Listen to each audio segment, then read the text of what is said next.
Naiwan ka na ba sa ere? Minsan, masasabi natin na ang unfair dahil hindi tayo yung lumapit sa kanya. He made us fall in love with him, tapos bigla-bigla niya na lang tayong iiwan sa ere. Yung siya yung pumasok sa buhay natin, tas bigla din palang aalis. Na parang wala lang kayong pinagsamahan, na parang hindi kayo nagmahalan. Nakakainis, diba? Yung akala mong may patutunguhan yung relasyon yung dalawa, na wala na talagang iwanan. Pero nagawa niya pa ring ika'y palitan. Hindi mo alam kung ano yung mga pagkukulang mo, at ang bilis niyang makalimot sa mga pangako niyo.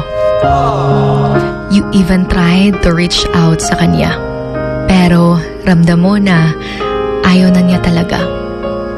Active now, pero walang reply mula sa kanya. Yung alam mong nilolong press ka lang para mabasa niya yung message mo. Pero alam mo yung nakakainis, yung kahit alam mo naman na iniwan ka na hindi na ikaw yung gusto, pero pinipilit mo pa rin yung sarili mo sa kanya.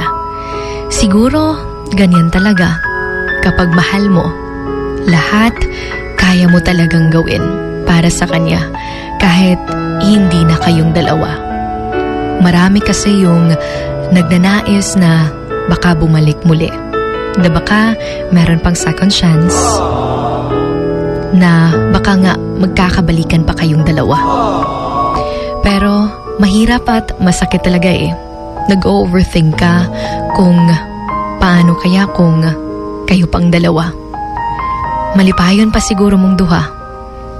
Pero kung mas gipili gud niya siya kaysa sa imuha, wahang dawato na lang nato na.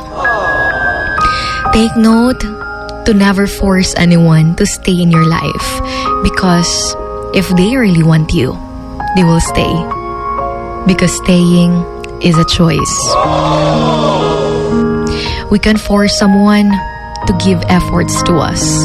Hindi natin mapipilit yung isang tao na papagaanin yung nararamdaman natin araw-araw, especially kapag down na tayo. O di ta makapugos sa usa ka tawo nga duyugan ta sa tanan natong gusto. You know what? Action, efforts, and love can't be forced. Tandaan to never try to control someone. If pinaramdam niya sa'yo na meron ng bago, well, iwasan mo na. If ginapakita na gani niya sa imuha nga dili di ay love ang iyang gusto sa imuha, apan ang mga material nga butanga kaya nimong ihatag sa iya, ha? Then leave. Sabi nga nila, you don't deserve someone in half measures, because you deserve all. This is Emotions Going Wild, and you're with Sugar Dolly, your Hugot Babe, on 103.1 Wild FM.